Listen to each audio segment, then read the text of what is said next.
దేవుణ్ణి ఎందుకు పెట్టి మనం ఆరాధించాలి అనుకుంటే ఆరాధనకు వర్తమానానికి సంబంధం లేదు.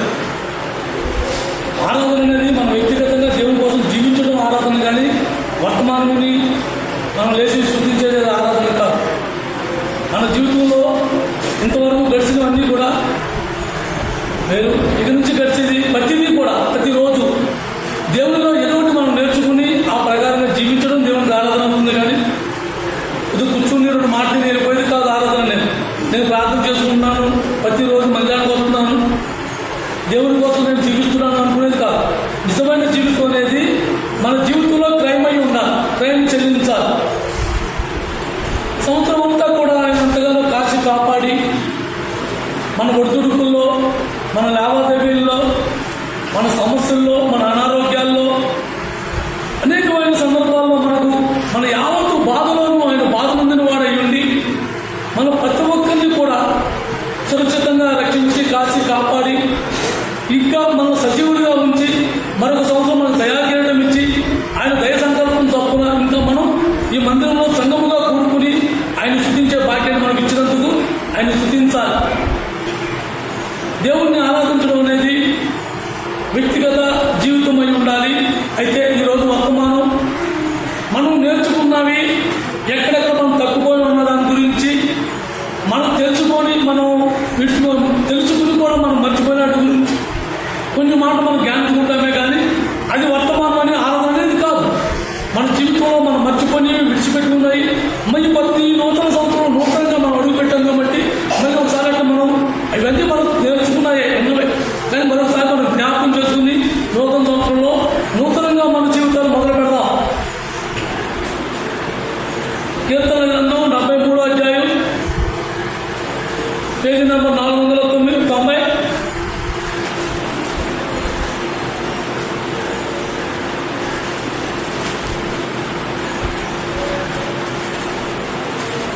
25వ వచనం చదవక, ఆకాశమందు నీవు తప్ప నాకెవరున్నారు, నీవు నాకు ఉండగా లోకములోకి ఏది నాకు ఎక్కర్లేదు. ఇది మనం చదువుకున్నప్పుడు కానీ దీని గురించి మనం మాట్లాడుకున్నప్పుడు కానీ ఎదుటివారికి ఎంతో ఆత్మీయంగా ఆదరణగా దేవుని కోసమే జీవించినట్టుగా ఉంటూ ఉంటారు. కానీ మన నిజ జీవితంలో నిజంగా నా ప్రభువు ఉండగా నేను ఎందుకు పాకులాడాలి? నా జీవితం నా బతుకుదేరు కోసం నేను బతకాలి, నా బతుకుదేరు కోసం కష్టపడాలి, అది తప్పు కాదు. కానీ సమస్తము నాకు అదే ముఖ్యమైన జీవితంలో మనం జీవించకుండా ఉండాలి. ఎందుకంటే ఆకాశమందు నువ్వు తప్ప నాకు ఎవరున్నారు అనే మాటలో ప్రతి విషయంలో ఆయన వైపు మనం చూడాలి, అలా చూడగలగాలి. మనకు బాధ వచ్చినా, ఇబ్బంది వచ్చినా, ఏదైనా అడ్డం వచ్చినా అరే ఆ సమయంలో నా ప్రభు ఉన్నాడు కదా, నా ప్రభు చూసుకుంటాడు కదా, నా ప్రభు చేసేవాడు నా ప్రభు ఉన్నాడు, నా ప్రభు సింహాసనంలో ఉన్నప్పుడు నేను ఆయనకి సైనికుడిగా నేను ఉన్నప్పుడు ఆయన ఏ ఆయుధం నాకు అవసరమో, నాకు ఏదో అవసరమో, నా ఎక్కడ నా రాజు తీర్చడా అనే ఒక విశ్వాసం మనలో కలిగి ఉండాలి. అది పూర్తిగా మనం నమ్మాలి. ప్రతి విషయంలో కూడా ఆకాశం ముందు నువ్వు తప్ప నాకు ఎవరున్నారు అంటే ఆకాశంలో నేను వద్ద మనం చచ్చిన తర్వాత ఆ పర్లోకం చేరినా నా ప్రభు కోసం నేను వెళ్ళాలి తప్ప నాకు ఆకాశంలో ఏమవుతుంది, నాకు ఎంత ఉన్నవి నాకేమి అవసరం, నా ప్రభు కోసం నేను వెళ్ళాలి. నా ప్రభు కోసం నేను వెళ్ళాలి అంటే ఈ భూమి మీద ఉండగానే నా ప్రభు కోరిన జీవితం నేను జీవించాలి. అది అంత సులువైంది కాదు, అలాగని సులువైంది కాదు కదా అని మనం విడిచిపెట్టుకుంటే మాత్రం మనమే నష్టపోతాం. దానికోసం ప్రయత్నించాలి, రోజు ప్రయత్నించాలి. మనం పడిపోవచ్చు, ఎవరు పడిపోగా అనుకున్నట్టు తెలియకపోతే బాట చేస్తూ తీసుకుంటాము, ఎప్పుడైనా ఆలోచన పోయేవాడు. అంత సులువైంది కాదు, జరిగేది కాదు. కానీ మనం పడిపోతూ ఉంటాం. పడిపోయినప్పుడు మన ప్రభుకి దగ్గరగా చేస్తూ ఉండాలి. అయ్యో ప్రభువా, నేను జాగ్రత్తగా ఎలా ఉన్నాను, కానీ నా అపనమ్మకం వల్ల, లేకపోతే నా అవిశ్వాసం వల్ల, నా అజాగ్రత్త వల్ల నేను పడిపోయా ప్రభువాన్ని మనం వచ్చినప్పుడు మనం జాగ్రత్త, మనం విడిచిపెట్టే దేవుడు కాదు. కాబట్టి మనం ప్రతి విషయంలో కూడా ఆకాశమందు నా ప్రభు ఉన్నాడు, ఈ భూమి నేను జరుగుతుందని తెలియదా, ఈ భూమి నేను శోధింపబడుతున్నానా, నేను కష్టపడుతున్నానా, శ్రమ పడుతున్నానా, నేను బాధలు ఉంటున్నానా, నేను దుఃఖంలో ఉన్నానా, నా ప్రభు సొత్తున్నాడు అనే ఆలోచన మనం పూర్తిగా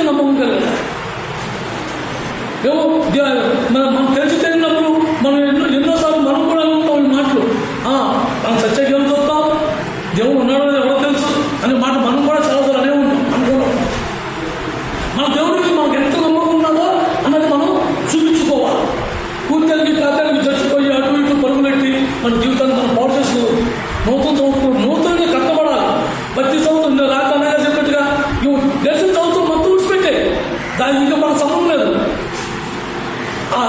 ఆయన అపోజిట్ పవన్ గారు అన్నట్టుగా నువ్వు వెనక మర్చి ముందు ఉన్నట్టుగా పడుకున్నట్టు అన్నట్టుగా మనం ముందున్నట్టుగా ఆశపడాలి. గడిచిన సంవత్సరం గడిచిపోయింది, ఇంకా దాని కూడా మనం వద్దు, దాన్ని విడిచిపెట్టేద్దాం. నూతనంగా మనం జీవిద్దాం. ఆకాశం ఆయన ఉన్నాడు, మనం ఏం చేస్తున్నామో చూస్తున్నాడు. మనం కష్టపడుతున్నామా, సుఖపడుతున్నామా, ఆనందంగా జీవిస్తున్నామా, లేకపోతే మన కడుపులో ఆందోళన ఆనందం దుఃఖము పెట్టుకుని పైకి మొగాన్ని ఆనందం కొనుక్కుని జీవిస్తున్నామా, ఇలాంటి జీవితం అన్ని ఆయన చూస్తున్నాడు. కాబట్టి మనం ఎప్పుడు కూడా ఆ పౌలుగా చెప్పినట్టుగా ఆనందించండి, మళ్ళీ చెప్తున్నాను ఆనందించండి అనే జీవితంలో మనం నడవాలి. ఆ అనుభవంలో మనం నడవాలి. లేకపోతే ఎంతసేపు ఇక్కడ చూసుకుంటూ ఉంటే ఇక్కడ ఎన్ని కలుగుతూ ఉంటాయి. ఆకాశం నా ప్రభు ఉన్నాడు, నా ప్రభు చూసుకుంటాడు.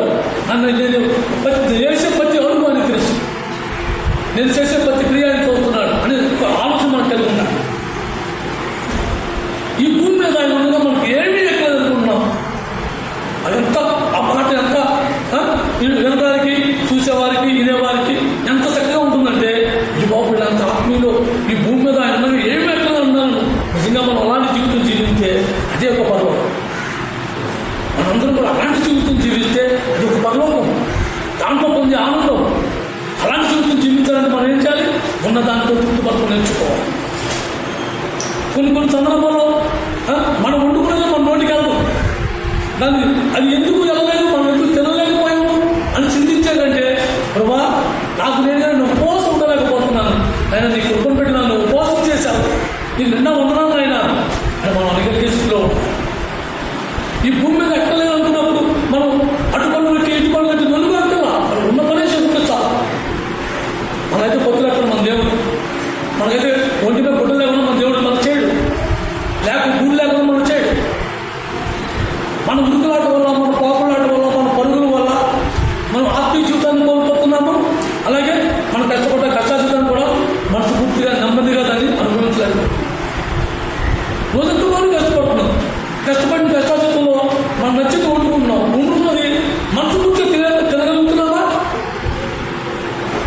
మనస్ఫూర్తిగా మనం ఆనందంగా సంతోషంగా భార్య భర్తతో కూర్చొని తిరగలుగుతున్నామా? పిల్లలతో కలిసి తిరగలుగుతున్నామా? అది ఎందుకు జరుగుతుందండి? మన నిర్లక్ష్యం వల్ల, మన పాపులాట, మన ఉరుకులాట. ప్రభు ఈ భూమి మీద ప్రభు ఉండగా, నా ప్రభు నాతో ఉండగా ఈ భూమి మీద నాకు ఏమీ ఎక్కలేదని మనం తీర్మానించుకున్నప్పుడు నిజమైన జీవితంలో మనం ఎలా ఉండాలి? ఈ మాట మా గురువుగారు చెప్పారు. ఒక రాజు తన పుట్టినరోజు చేసుకుంటూ బహుమతులు ఇచ్చాడంట అందరికీ. అందరూ అన్ని పట్టుకుపోతే ఆయన ఎవరికి నచ్చిన ఇచ్చేశాడు. ఇచ్చేసిన తర్వాత అతనితో కూడా ఉండే బాగా నమ్మకమైన వాడు ఆయన ఏం అడుగులో నుంచుని ఉన్నప్పుడు, ఎలా అందరూ అన్నీ తీసేసుకున్నారా, మరి నీకేం కావాలో కోరుకోవాలన్నా, నీకేం కావాలో చెప్పు, నీకు ఇస్తాను నేనంటే, నాకు ఎందుకయ్యా, నువ్వు ఉన్నావు చాలు, నువ్వు ఉంటే నాకు చాలయ్యా, నాకు ఇంకేం కావాలయ్యా. మరి అంతే కదా. ఆ రాజు ఇప్పుడు ఈ పక్షాలు ఉంటే ఆ రాజ్యం ఏంటే కదా, ఏం తినేస్తాడు, ఏం చేసుకుంటాడు, ఏం కొనుక్కుంటాడు, ఏం కొట్టుకుంటాడు, ఏం బయట పట్టి వెళ్తాడు. తన జీవితం ఆనందంగా గడిచిపోతే సాలదా, సంతోషంగా జీవితే సాలదా? అలాగే మనం కూడా నా ప్రభు ఈ భూమి మీద నా ప్రభువుగా నాకు ఏమి ఎక్కలేదు అనుకున్నప్పుడు ముందు ఈ భూమి మీద మనం ప్రభువుని సంపాదించుకోవాలి. ఆస్తుపాస్తులు కాదు, ఉద్యోగాలు కాదు, వ్యాపారాలు కాదు, సంపద కాదు. ఈ భూమి మీద మనం ఏం సంపాదించుకోవాలి? ముందు నా ప్రభువుని సంపాదించుకోవాలి. నా ప్రభు సన్నిధిలో నాతో పాటు నా ప్రభు ఉన్నాడా? నా కుటుంబంలో నా ప్రభు నా చెంతలో ఉన్నాడా? నా కుటుంబ జీవితంలో నాతో ఎగేవ భావంలో నా ప్రభు నాతో ఎగేవించి నాకు నేర్పుతున్నాడా? నాతో మాట్లాడుతున్నాడా? ఆ మాట నేను వినగలుగుతున్నానా అని ఆలోచన ఉందా? కానీ ప్రభు అయితే ఖచ్చితంగా మనతో మాట్లాడుతున్నాడు. మనం దర్శిస్తున్నాడు, ప్రతిరోజు మనతో మాట్లాడుతున్నాడు, ఇష్టపడుతున్నాడు. అందుకే మనం ఒక మందిరానికి వచ్చినా, ఒక మీటింగ్కి వెళ్ళినా, ఎక్కడికి వెళ్ళినా సరే దేవుడి సన్నిధి గారికి మనం వెళ్ళాము అంటే అక్కడ మనం ఆయన ఉన్నాడు అని విశ్వాసించాలి, నమ్మకం ఉండాలి. కొంతమంది చూడండి, ఎక్కడికైనా వెళ్ళి ఇప్పుడు మాట వచ్చిన తర్వాత ఇవాళ నిర్మాణం అనుకోండి మొక్కతంగా అది ఏమి ఎక్కలేదమ్మా,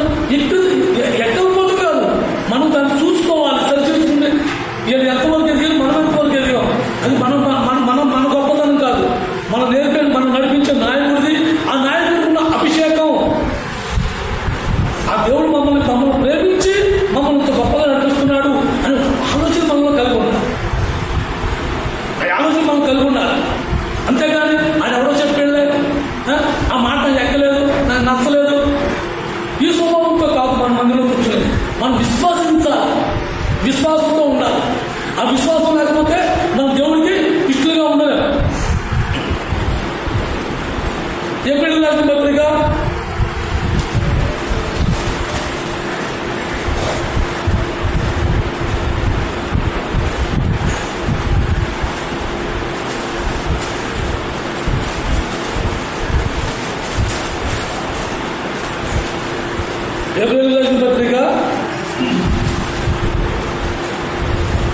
11వ అధ్యాయం పేజీ నెంబర్ 207, ఏప్రిల్ 11, 6వ వచనం. 6వ వచనం చదవగా, విశ్వాసం లేకుండా దేవునికి ఇష్టమై ఉండుట అసాధ్యము.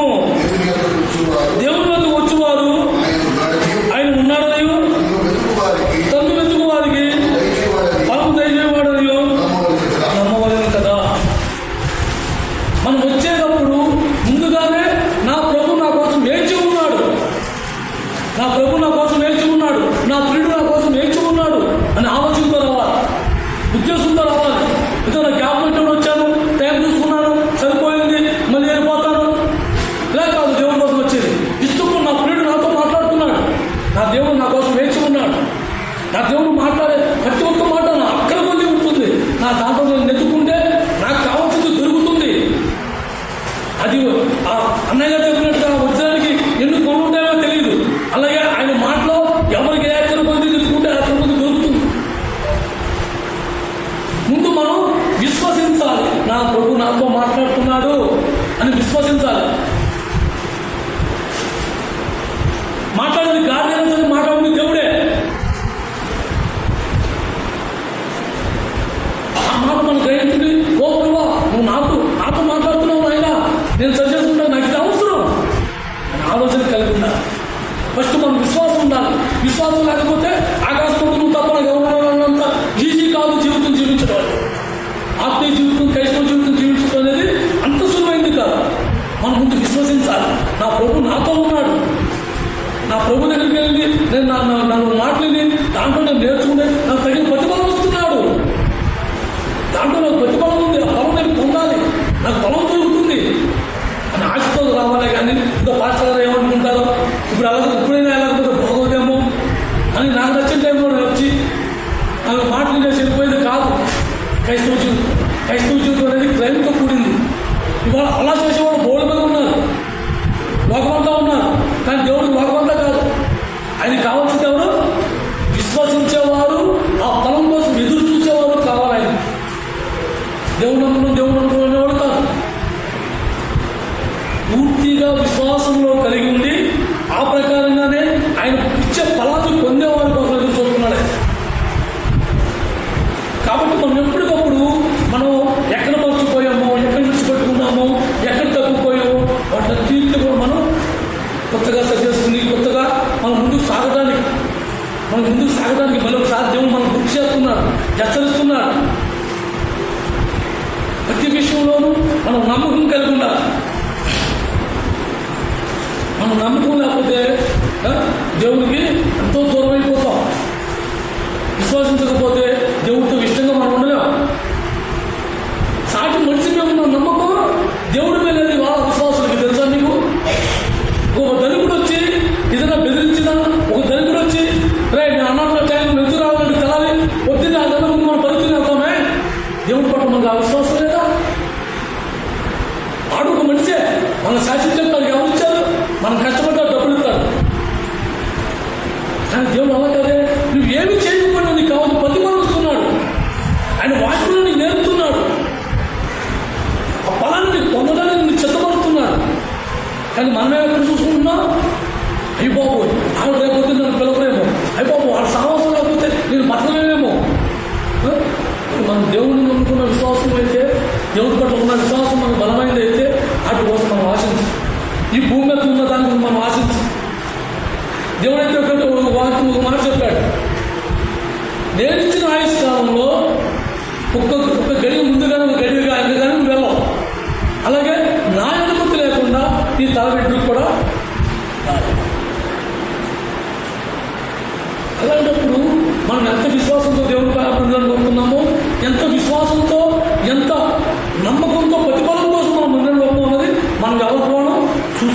సరి చేసుకోవాలి. దాన్ని పొందడానికి ఇష్టపడాలి. ఆ ఫలం నాకు కావాలి, పోటీ పడాలి. వాడు స్టేజ్ మీద స్టేజ్ వేసి నేను స్టేజ్ వేయాలని పోటీ పడటం కాదు. వాడు ఎక్కడ కొంటే నేను పోయి ఎక్కడ కొన్నాను పోటీ పడటం కాదు. వాడు బైక్ కొంటే నేను కారు కొన్నాను పోటీ పడటం కాదు. నీ ఆత్మీయ జీవితంలో నా ఆత్మీయ జీవితంలో మనం ఎంత పోటీ పడి మనం జీవిస్తున్నాము, ఇది ముఖ్యం. దేవుడు మన సంపాదన ముఖ్యం కాదు, మన ఉద్యోగం ముఖ్యం కాదు, మన వ్యాపారం ముఖ్యం కాదు, మన కూలిపని ముఖ్యం కాదు, మన ఆత్మీయ జీవితం ముఖ్యం. దేవుడి మనం కూలిపని చేసుకున్నా చేసుకోకపోయినా మనం ఒక రోజు దగ్గరికి మనం అడగల, మనం ఎలా పొందుతామని చెప్పి మన దగ్గర మనమే పంపుతూ ఉంటాడు. పలానా సాటి మనుషున్నాడు వెళ్ళమని, పలానా సాటి మనుషున్నాడు వెళ్ళని మనం దేవుడే పంపిస్తాడు. మనం అనుకోవచ్చు, నా తెలివితేటలు పెట్టో, లేకపోతే నా చదువులు పెట్టో, లేకపోతే నా నీతిని పెట్టో దగ్గరికి వస్తే జనం మనం అనుకోవచ్చు. మనదేమీ కాదు, దేవుడు పంపితే వాళ్ళు వస్తారు మన దగ్గరికి, దేవుడే పంపిస్తాడు. అలా సాటి పనివాడు ఉన్నాడు, అక్కడికి వెళ్ళు, అది నీ మనసును కలగ చేస్తాడు.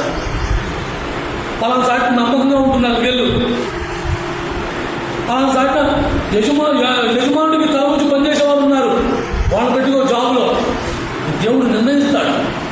మనకన్నా గొప్ప గొప్ప చదివిన బోల్డ్ మంది ఉన్నారు. వాళ్ళు ఎవరిని కాకుండా సామాన్యమైన ప్రజలకు ఎంత వస్తుందో జాబులు దేవుడు కలగజేస్తాడు. ప్రతి విషయంలో కూడా మనం విశ్వసించాలి. నాకు దేవుడు ఇచ్చాడు, నాకు దేవుడు చేశాడు, విశ్వసించాలి. దేవుడు అంటే అంత నిర్లక్ష్యమా? నువ్వు సాటి మనిషి మీద ఉన్నంత గౌరవం దేవుడు లేదా? గట్టిగా నీకు ఏదైనా భయంకరమైన ప్రమాదం తెలిసి పక్కన కూడా ఎవరు ఉంచోడు. చూడండి, కరోనా టైంలో ఎవరైనా తుమ్ముతాడు, పక్కన ఎవరైనా చేయలేవాడా? బాబాయ్ తుమ్మేస్తున్నాడు, బాబాయ్ తగ్గేస్తున్నాడు. సత్తామని ఫ్రెండ్షిప్లో ఉన్నవాడు కూడా ఎక్కడ ఏమైపోవడం తెలియదు. కొట్టు సంపాదించిన వాళ్ళు కొడుకులో తండ్రి ముందు పాల్గొని కూడా ఉన్నారు, కొడుకు ముందు తండ్రి వెళ్ళిపోయిన ఉన్నారు. కానీ దేవుడు మాత్రం మనల్ని విడిచిపెట్ట. ఆనాటి నుంచి ఈనాటి వరకు మనల్ని కాసుకుని కాపాడుతూనే ఉన్నాడు. మనకు మాత్రం విశ్వాసం ఎంతవరకు ఉన్నదన్నది మనమే చూసుకోవాలి. దేవుడు అంటే అంత నిర్లక్ష్యంగా మనం ఉంటున్నామో, ఎంత ముందుగా మనం కొనసాగుతున్నామో, దేవుడి కోసం మనం ఎంత ప్రేమించి కూడా ఇష్టపడుతున్నామో, అది మనం దేవుడి నుంచి మనం ఏం చెల్లుతున్నామో దేవుడి నుంచి. మత్తయి సువార్త 18వ అధ్యాయం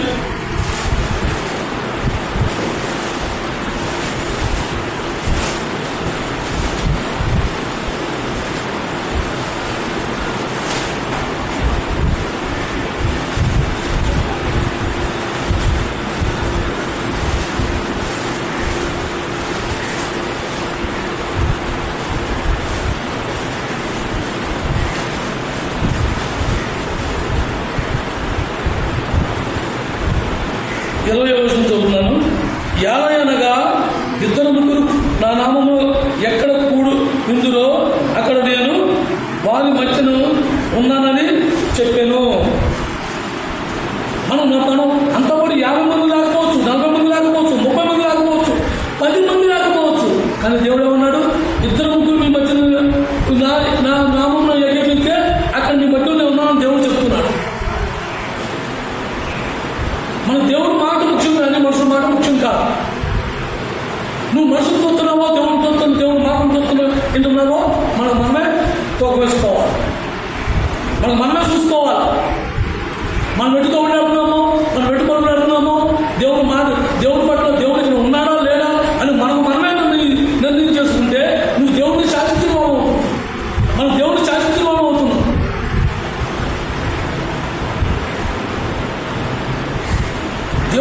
దేవుడి పట్ల మనం అంత నిర్లక్ష్యంగా ఉంటామో అర్థమవుతుందా?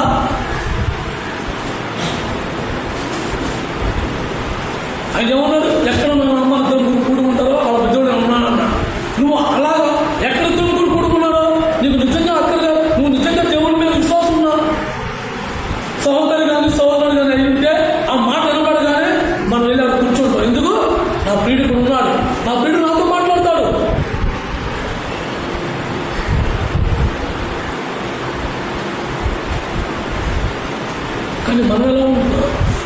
అది జాగ్రత్త, అది చూసుకోవాలి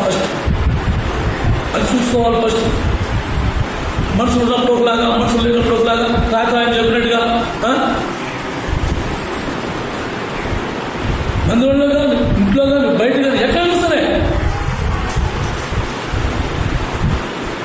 మనుషులు ఉన్నప్పుడు ఒకలాగా ప్రవర్తించడం, మనుషులు లేనప్పుడు ఇంకొకలాగా ప్రవర్తించడం, బయటికి వెళ్తే ఒకలాగా ప్రవర్తించడం, ఇంకోసారి వెళ్తే ఇంకోలాగా ప్రవర్తించడం, ఇదా మన జీవితం, ఇదా మన విశ్వాసం.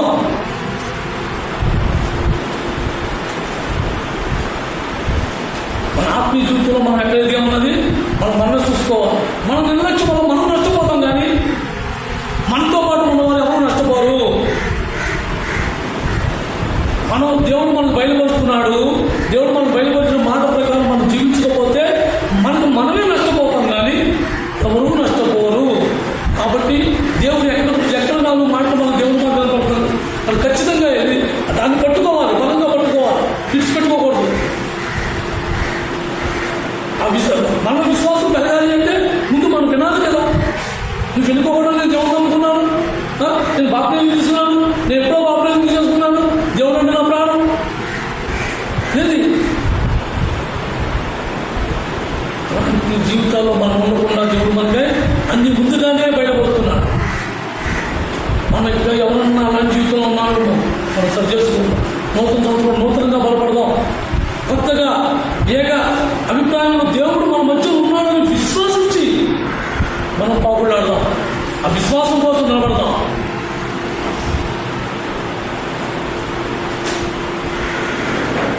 ఎప్పుడైతే దేవుడు మన మధ్య ఉన్నాడని మనం నమ్ముతామో అప్పుడు యేసుక్రీస్తు ప్రభువు ఎలాగైతే వెలుగులో నడిచాడో అలాంటి వెలుగులో మనం నడవడానికి ఇష్టపడతాం. యేసుక్రీస్తు ప్రభు ఎలాంటి వెలుగులో నడిచాడు, ఆయన వెలుగులో నడిస్తే ఆయన వెలుగులో నడిచిన ప్రకారం మనము కూడా వెలుగులో నడిచిన వారమైతే అన్యోన్య సావాసం గలవారమై ముందుము. అన్యోన్య సావాసం గలవారం అంటే ఎవరు? నువ్వు నేను కాదు, ఆ పరలోక తండ్రితో, యేసుక్రీస్తు ప్రభుతో అన్యోన్య సావాసం గలవారమై ఉంటారు. మన సావాసం ఎక్కడ ఉంటుంది? దేని మీద ఆధారపడుతున్నాం? ఎవడో తలమాటలు వచ్చేదో చెప్తూ దాన్ని మనం నమ్ముతాం. దేవుడు జీవాధిపతి సర్వోన్నతుడు యేసుక్రీస్తు ప్రభు సర్వాధికారి అన్నింటినీ విడిచిపెట్టి నీ కోసం నా కోసం భూమి మీద వస్తే ఆయన్ని మనం ఎంత సులభంగా తీసి మాట్లాడుతున్నాం, మనం ఎంత అపాసవుతున్నాం. మనం చేసే క్రియలను చూసినప్పుడు ఆయన ఎక్కడున్నాడో ఆకాశం ముందు ఉన్నాడు. మనం చేసే క్రియలను చూసినప్పుడు ఎంత దుఃఖిస్తున్నాడో, ఎంత బాధపడుతున్నాడో, ఎంత రోధిస్తున్నాడో. జాగ్రత్త. మనలో అటువంటి లోపాలను సరి చేసుకుందాం. మనలో అటువంటి మనం సరి చేసుకుందాం. దేవుడి కన్నా మనిషి మీద నమ్మకమా? అందుకనే పౌలు మాట రాయించాడు, సృష్టికర్తను పూజించడం మానేసి సృష్టిని పూజించే స్థితికి మనం జారిపోతున్నాం. మనం ఎవరిని పూజిస్తున్నాం? సృష్టిని పూజిస్తున్నాం. నిన్న మా గురుగారు మంచి మాట, ఒక చెట్టు దాన్ని నరికి కొంత మంట కాసుకున్నాడంట, కొంత వంట చేసుకున్నాడంట, కొంత బట్టి ఉన్న మిగిలిన ముఖం పట్టుకెళ్ళి ఒక బొమ్మ చేసుకున్న బొమ్మ దండం పెడతాడు. ఇది ఈ భూమిలో ఉన్న మానవుడి జీవితం. మనం దేని సైకిల్ పడుతున్నామో, మనం దేని ఆధారపడుతున్నామో, ఆయన అవును ఎలుగులో నడుపుతున్నారు. మనం ఆయనతో అభివృద్ధి సావాసంగా ఉన్నారంటే మనం ఎలుగులో నడవాలి. ఎలుగులో అంటే చూపులైన ఉన్న కాడ, లేకపోతే బాగా ఎండ ఉన్నా కాడ జీవితం మనం కోరుకునేది. మన జీవితం నూతన సంవత్సరంలో నూతనంగా మన జీవితాన్ని కోరుకుంటున్నాడు. ఆయనకి ఆధారపడటం, ఆయన్ని ప్రేమించడం, ఆయన్ని విశ్వసించడం, ఆయన కోసం మనం నడవడానికి ఇష్టపడటం, ఆయన ఏర్పరిచిన మార్గంలో మనం జీవించడానికి ముందుకు సాగటం.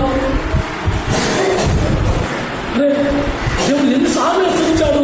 గడిచిపోయిన సంవత్సరం అంతా కూడా హెచ్చరించి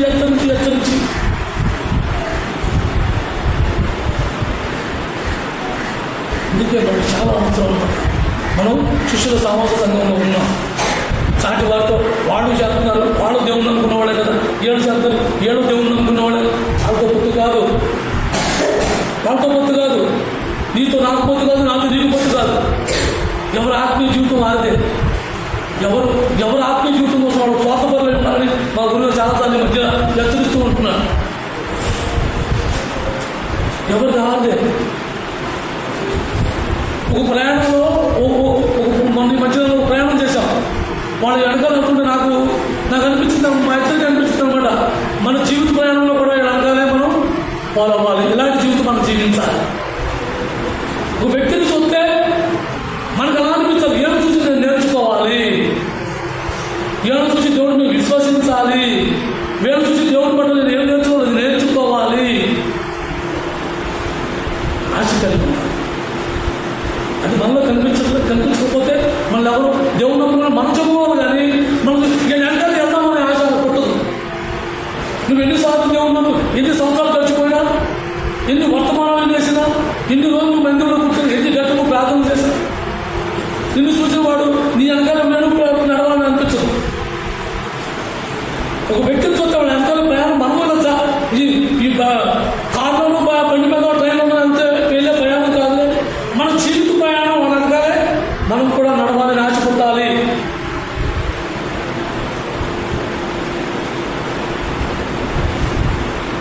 అన్యోన్య సామర్థ్యం ఎవరికి ఉంటుంది? భార్యాభర్తలు ఇద్దరికే ఉంటుంది. భార్యాభర్తలు ఇద్దరికి ఉంటుంది. ఆ భార్యాభర్తలు ఇద్దరు ఎంతగా వాళ్ళు ఎలా ఉంటారు? అప్పుడు దాకా ఇద్దరు అలసిపోతారు, ఎంతో కష్టపడతారు. తను చేసిన తను చేస్తాడు, అతను చేసే అతను చేస్తాడు, అలసిపోతారు, కష్టపడతారు. కానీ ఆ నెమ్మది దొరికేటప్పటికి ఇద్దరు ఆనందంగా ఒకటి కూర్చుని ఏం చేద్దాం అనుకుంటున్నాం, ఏం చేద్దాం, ఇది ఒకటి చెప్పు. ఇలాంటి సంభాషణ ఎవరుంటుంది? వాళ్ళతో ఉంటుంది. స్నేహితులతో ఉండే సంభాషణ వేరు, బంధువులతో ఉండే సంభాషణ వేరు, అన్న కన్నవారితో ఉండే సంభాషణ వేరు. కానీ భార్యాభర్తలతో ఉండే సంభాషణ మాత్రం అతి బలమైనది. అలాంటి బలమైన సంబంధం కావాలి యేసుక్రీస్తుతో నీకు నాకు. ఎఫెసీయులకు రాసిన పత్రిక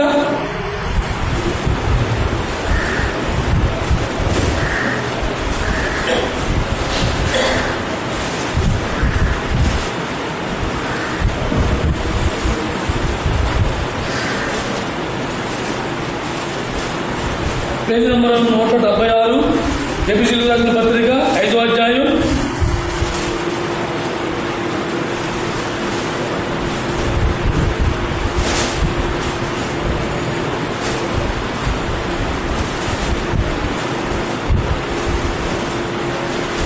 37 చదవగా, ఈ యొక్క చేత పురుషుడు తన తల్లిని తండ్రిని విడిచి తన భార్యను హత్తుకొనును, వాళ్ళిద్దరూ ఏక శరీరం మగుదురు. ఈ మర్మము గొప్పది. అయితే నేను క్రీస్తుని గూర్చి సంఘమును గూర్చి చెప్పుతున్నాను. నా ఇంట్లో నా భార్య గురించి నా గురించి రాయించలా ఎప్పుడో ఈ పౌలు గారి మాట. నా ఇంట్లో నా భార్య గురించో, నేను నా గురించో, లేదా మీ గురించో, మీ భర్తల గురించో, మీ గురించో, మీ భార్య గురించో రాయించలా. మనకు యేసుక్రీస్తు ప్రభువుకు ఉండవలసిన సంబంధం, నా భార్యతో నేను ఎంత ఐక్యత కలిగి ఉన్నానో, తనకు ఏదైనా వస్తే నేను ఎలా విలువలాడుతున్నానో, అలాగే మనలో మనకి ఎవరికైనా ఏదైనా జరిగితే ఆ పరలోక తండ్రి కూడా అలా విలువలు ఆడిపోతున్నాడు. ఎప్పుడు నన్ను పిలుస్తారు నా పిల్లలు, ఎప్పుడు నన్ను నా ఆదరణ కోసం ఎప్పుడు ఆశిస్తారో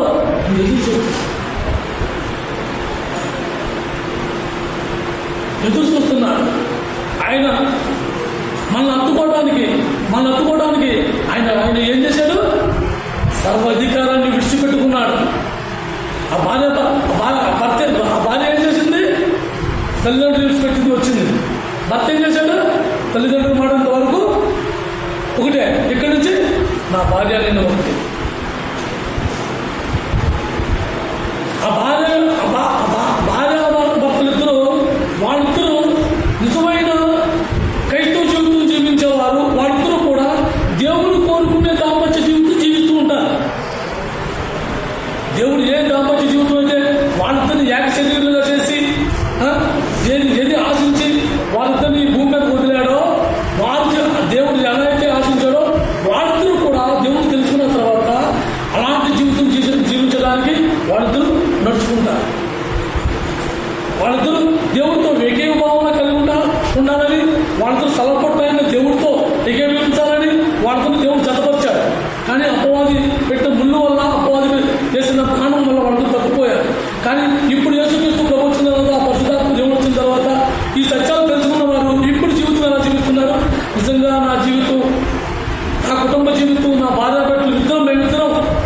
దేవునికి అంకితంగా ఉండాలి అని దాంపత్య చూస్తున్న వాళ్ళు ఎలా ఉంటారు? ఏకీభావం. అన్ని పనులు చక్కబెట్టుకున్న తర్వాత మన ఇద్దరు ఆ గుడికి చేరినప్పుడు ఇద్దరు ఒకసారి కూర్చుని ఆ దేవుడితో ఏకీభావంలో ఉంటున్నారు. దేవా, ఈరోజు నీతో దేవుడు ఏం మాట్లాడాడు, నీతో ఏం మాట్లాడాడు, నేను సంభాషణ. ఒకవేళ ఒకరు అర్థం కాకపోతే ఆ సాటైన సహాయం అందిస్తూ ఉంటారు. ఏ విషయంలో? మనం కూలి పని చేసుకునే విషయంలో కాదు, మనం వ్యాపారం చేసుకునే విషయంలో కాదు, మనం ఉద్యోగం చేసుకునే విషయంలో కాదు. ఆత్మీయ జీవితంలో దేవుడు చెప్పే మాట మనకు అర్థం కాకపోతే ఆ మార్గం తనకు అర్థమై ఉండొచ్చు, ఆ మార్గం తెలియపరచుతాడు. సాటైన సహాయం అంటే నా యొక్క తీర్చుకోవడానికి కాదు, దేవుడు చెప్పిన బాధ్యత నెరవేర్చుకోవడానికి, నా అక్కల కోసం తన బాధ్యత నెరవేర్చడం కోసం, రెండింటి గురించి. అందుకే బాల్యపత్రంతో పోల్చి దేవుడు సంఘంతోనూ యేసుక్రీస్తు ప్రభుత్వం ముడిపెట్టాడు. యేసుక్రీస్తు ప్రభు అయితే తన తండ్రిని విడిచిపెట్టేశాడు, తన రాజ్యాన్ని విడిచిపెట్టేసుకున్నాడు, తన సింహాసనాన్ని విడిచిపెట్టేసుకున్నాడు, తన సమస్తం విడిచిపెట్టుకున్నాడు, అన్ని అక్కడ విడిచిపెట్టేసి రిక్తుడుగా వచ్చాడు. నన్ను కౌగులించుకోవాలి. మరి ఆయన కౌగులించుకునే స్థితిలో మనం ఉన్నామా? అది మనం చూసుకోవాలి. ఒక పెళ్లి కుమార్తె పెళ్లి కొడుకు కోసం ఏమంటుంది? ఫోన్ చేసి, ఏమంటే నేను మీకు నచ్చానా, నా ఫోటో పంపించారు, మీకు నేను నచ్చానా, మీకు ఇష్టమేనా, మీరు నన్ను చూసారా? శరీరానికి సంబంధమైన 3-4 ముచ్చటకే ఆ పిల్ల అడుగుతుంది కదా. మన యేసుక్రీస్తు ప్రభు మన మధ్యలో ఉన్నాడని మనం విశ్వసిస్తే యేసుక్రీస్తు ప్రభు నచ్చినట్టుగా నా ప్రభు నన్ను కౌగిలించుకుంటాడు, నా ప్రభు నాతో ప్రేమగా మాట్లాడతాడు, నా ప్రభుకి అంగీకారంగా నా జీవితం ఉందా, నేను అలా ఉన్నానా అని మనం చూసుకోవాలి. ప్రభానికి నేను నచ్చానా అనేటట్టు మనం జీవించడం మొదలు పెడదాం. ఈ నూతన సంవత్సరం నూతనంగా ప్రభా నీకు నేను నచ్చానా, నీకు నేను ఇష్టంగా ఉన్నానా, నువ్వు కోరుకున్న జీవితం నాలో నేను జీవించగలుగుతున్నానా ప్రభా, మీకు ఆనందంగా ఉందా అనే జీవితంలో మనం ముందు కలుగుతాం.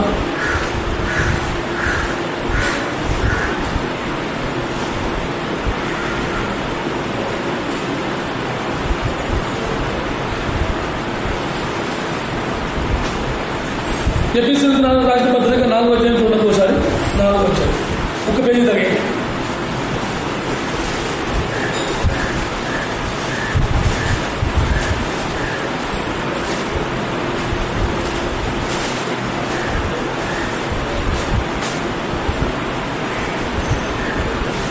నాలుగో అధ్యాయం 15వ వచనం. ప్రేమ కలిగి సత్యము చెప్పుచు క్రీస్తువలే ఉండుటకు మనం అన్ని విషయంలో వెతుకుతాము. యేసుక్రీస్తు ప్రభులాగా మనం జీవించాలంటే యేసుక్రీస్తు ప్రభు తన సమస్త అధికారాన్ని విడిచిపెట్టుకున్నాడు. అలాగే ఈ భూమి మీద కూడా మనకు ఒక అధికారం ఉంది. ఏ అధికారం? అది శరీర అధికారం. ఈ శరీరం నీ అధికారాన్ని గుర్తు చేస్తుంది, కానీ నీ ఆత్మ జీవితాన్ని గుర్తు చేస్తుంది. మన శరీరం నుంచి అధికారం చూసుకున్నామా? ఆ యొక్క ఆత్మీయంగా జీవించే జీవితాన్ని చూసుకున్నామా? అది మనమే చూసుకోవాలి. యేసుక్రీస్తు ప్రభు అయితే ఆత్మీయ జీవితం గురించి జీవించాడు. ఆయన జీవించిన 33 సంవత్సరాల్లో ఆయన తండ్రి ఏమైతే చెప్పాడో అది అక్షరాలను నెరవేర్చుకుంటూ వచ్చి ఆ కన్నా ఈ భూమి మీద నాకు అప్పగించిన పని పూర్తి చేసి నిన్ను మహిమపరిచితిని. అలాగే ప్రభు తన భార్యగా సంఘాన్ని అంగీకరించడానికి సిద్ధంగా ఉన్నాడు. అలాంటప్పుడు మనం ఎలా జీవించాలి? ఆయన మహిమపరిచేలా ఉన్నామా? ఆయన మహిమపరిచేటట్టు ఉన్నామా? మనసును మహిమపరిచేలా ఉన్నామా అని మనం చూసుకోవాలి. మన వెనకాల బలమైన తణుకులు ఉండొచ్చు, ఆస్తిపరులు ఉండొచ్చు, కోటేశ్వరులు ఉండొచ్చు, ప్రాణానికి ప్రాణమైన స్నేహితులు ఉండొచ్చు, జమైన ఉండొచ్చు. కేవలం ముఖ్యమైనది ఏమీ కాదు. మనం తీసుకునే నిర్ణయం దేవుడు ఎన్నో అవకాశాలు ఇస్తూ ఉంటాడు. ఇచ్చి విడిచిపెట్టేస్తాడు. ఆయన అయితే చెప్పించాడు, అతను విడిచిపెట్టేస్తాడు. ఆయన ఆదరణ కానీ, ఆయన యొక్క అండ కానీ, ఆయన కంచి కానీ నిలిచి మనం వెళ్ళిపోయామంటే ఆ తప్పుకోని కుమారులాగా తిరిగి వచ్చే వరకు కూడా ఆయన పట్టించుకోడు. తప్పుకోని కుమారుడు తండ్రి కూడా నా కొడుకు వస్తామని ఎదురు చూసేలే కానీ కొడుకు తండ్రి వెళ్ళాలా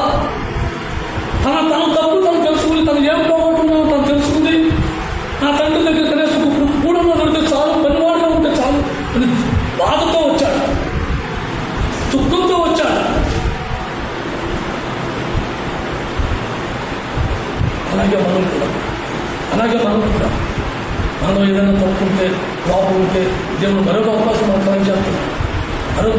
మరొక సమయం మనకు ఇచ్చాడు. మనం సరి చేసుకుని దేవుడు వ్యక్తులుగా ఎన్నిసార్లు, ఎన్ని రోజులు, ఎన్ని వారాలు అదే సమయమా, అదే టైమా, అదే వర్తమానమా, అదే అదే అదే ప్రార్థన, అదే వినటమా, అయ్యే మాటల చాలే ఎప్పుడు అయ్యానా అనుకునే జీవితం కాదు. రోజు రోజు నాలో మార్పు రావాలి. రోజు రోజు నా ప్రియుడు నాతో మాట్లాడతాడు. నా యేసు ప్రభువులాగా నేను ఎదగాలంటే తండ్రి కోసం, తండ్రి మీద విశ్వాసించాలి. అందుకనే విశ్వాసి కత్తి అయ్యాడు ఆయన. ప్రతి విషయంలో తండ్రి చెప్పే వరకు ఎక్కడ కదలా. తండ్రి మాట ఇచ్చుకునే అతను కదిలాడు. తండ్రి మాట ఏవైతే చెప్పాడో దాన్నే పాటించాడు. ఏవైతే చెప్పాడో ఆ విధంగా నడిచాడు. అందుకే ఆయన విశ్వాసి కత్తి అయ్యాడు.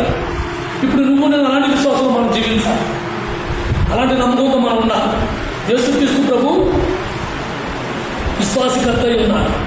యేసులాగా మనం జీవించాలంటే, యేసులాగా అన్ని విషయాలు మనం ఎదగాలంటే ముందు ఆ విశ్వాసం దేవుడి పట్ల యేసుక్రీస్తు ప్రభు ఎలాంటి విశ్వాసంతో కలిగి ఉన్నాడు, ముందు ఆ విశ్వాసం మనం ఎదుర్కోవాలి. యేసుక్రీస్తు ప్రభు తండ్రితో ఎలాంటి ప్రేమ కలిగి ఉన్నాడో ఆ ప్రేమ తండ్రిని ఆకాశం చూపిస్తున్నాడు.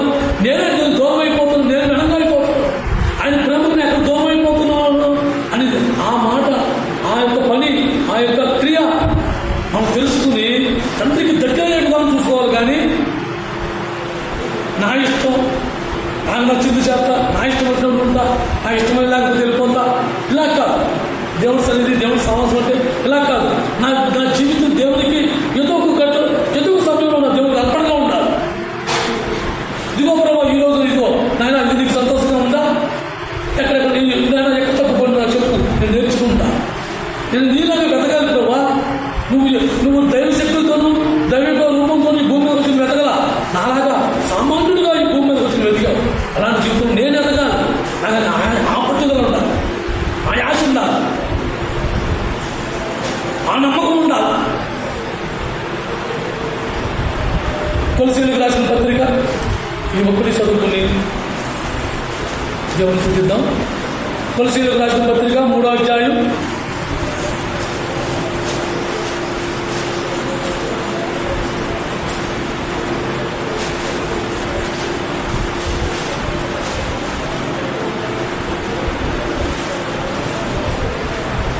16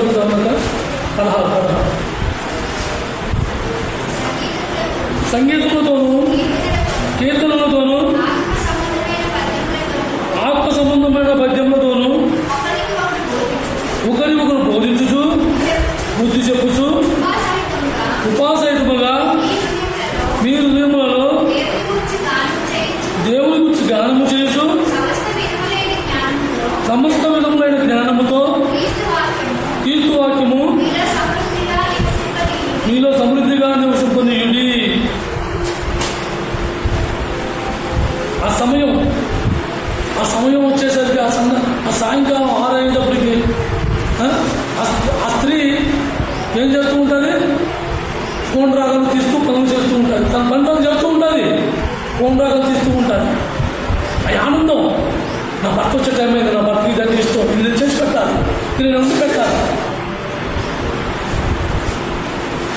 నా భర్తకి నేను ఎదుర్కొన్న రాగానే నేను మంచి సంతోషం, నా భర్తకి ఇది నేను ఇవ్వాలి అని ఆ ఆనందంలో చక్కటి కోండ్రాగల రాగే కీర్తనలో అలాగే మనం కూడా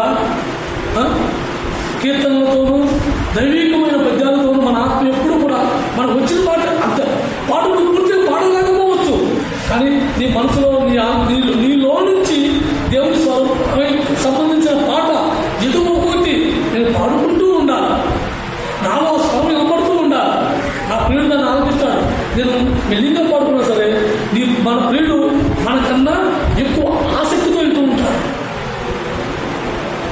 అది మనలో అది ఆ గ్రహింపు ఉండాలి, మనకు ఆ విశ్వాసం మనకు ఉండాలి. నేను పాడే పాట నా ప్రభు వింటున్నాను, నేను మెల్లిగానే పాడుకున్నా, నా పని చేసుకుంటూ పాడుకున్నా. ఓ నా హృదయమా, పాడవాళ్ళని పని చేసుకుంటూ పాడుకుంటే నా హృదయం నా ప్రభుకి సమీపంగా ఉందా లేదా, నా ప్రభు పరిచిస్తున్నాడు, నా ప్రభు చూస్తున్నాడు, నేనేం చేస్తున్నాను అనేది నా ప్రభు గమనిస్తున్నాడు. నా ప్రభు ఇచ్చిన వాక్యం ఆమె సమృద్ధిగా నేను భద్రపరుచుకోవాలి. ఒకరినొకరు బుజ్జగించుకోవాలి, నచ్చ చెప్పుకోవాలి, కృపాసహితంగా మనం ఎదగాలి. ఈ నూతన సంవత్సరంలో నూతనంగా మన ప్రయాణం అందరం ఈ సంఘమంతా ఎత్తబడడానికి మనం ఒకరినొకరు ప్రోత్సహించుకుందాం, బుజ్జగించుకుందాం, సరిచేసుకుందాం, దేవుని మహిమపరుద్దాం, దేవుని మహిమపరుద్దాం, దేవునికి సరితంగా మనం జీవిద్దాం. ఎవరు పరిపూర్ణం కాదు, తప్పులు ఒప్పులు అందరూ చేసి పడిపోయేసుకోవడమే, ఎవరు పరిపూర్ణం కాదు. అని దేవుడు నూతనంగా సంవత్సరంలో నూతనంగా ఈ మాట మనకు ముందుగా హెచ్చరించాలి. దీన్ని పెట్టి మనం అందరం సరి చేసుకుందాం, అందరం ఒకరు క్షేమాభివృద్ధి కోసం ప్రాకులాడదాం. దేవుడు ఇచ్చిన వాక్యాన్ని మన హృదయాలు భద్రపరుచుకుని దేవుడిని గురించి ఆరాధించాం. ఉన్న సమయం